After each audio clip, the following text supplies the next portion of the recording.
ஈஸியான Oreo Dora cake just 10 rupeesல எப்படி செய்கிறதுன்னு பார்க்கலாம். ஓரியோ பேக்கெட் ஒன்று எடுத்திருக்கேன், 10 ரூபாய் பேக்கெட்டு. ரெண்டாவது கட் பண்ணிக்கோங்க.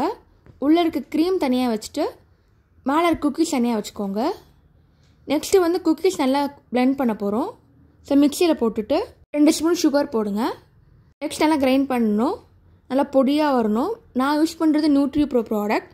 இதோட லிங்க் டிஸ்கிரிப்ஷனில் இருக்குது, மறக்காமல் செக் பண்ணி பாருங்கள். நல்லா பொடியாக அரைச்சாச்சு. இப்போ நம்ம பேட்டர் ரெடி பண்ண போகிறோம். ஃபஸ்ட்டு பொடி பண்ணதை ஆட் பண்ணிக்கோங்க.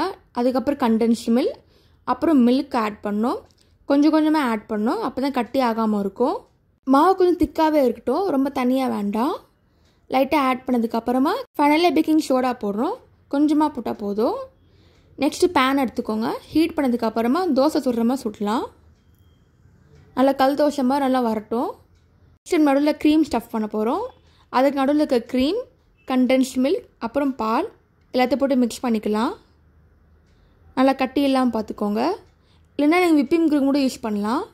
இப்போ இது நடுவுக்குள்ளே வைக்கிறோம். அது மேலே இன்னொரு பீஸ் வைக்கிறோம். மேலே கொஞ்சம் க்ரஷ் பண்ண ஓரியோ கேக் போடுறோம். டோரா கேக் ரெடி ஆகிடுச்சு.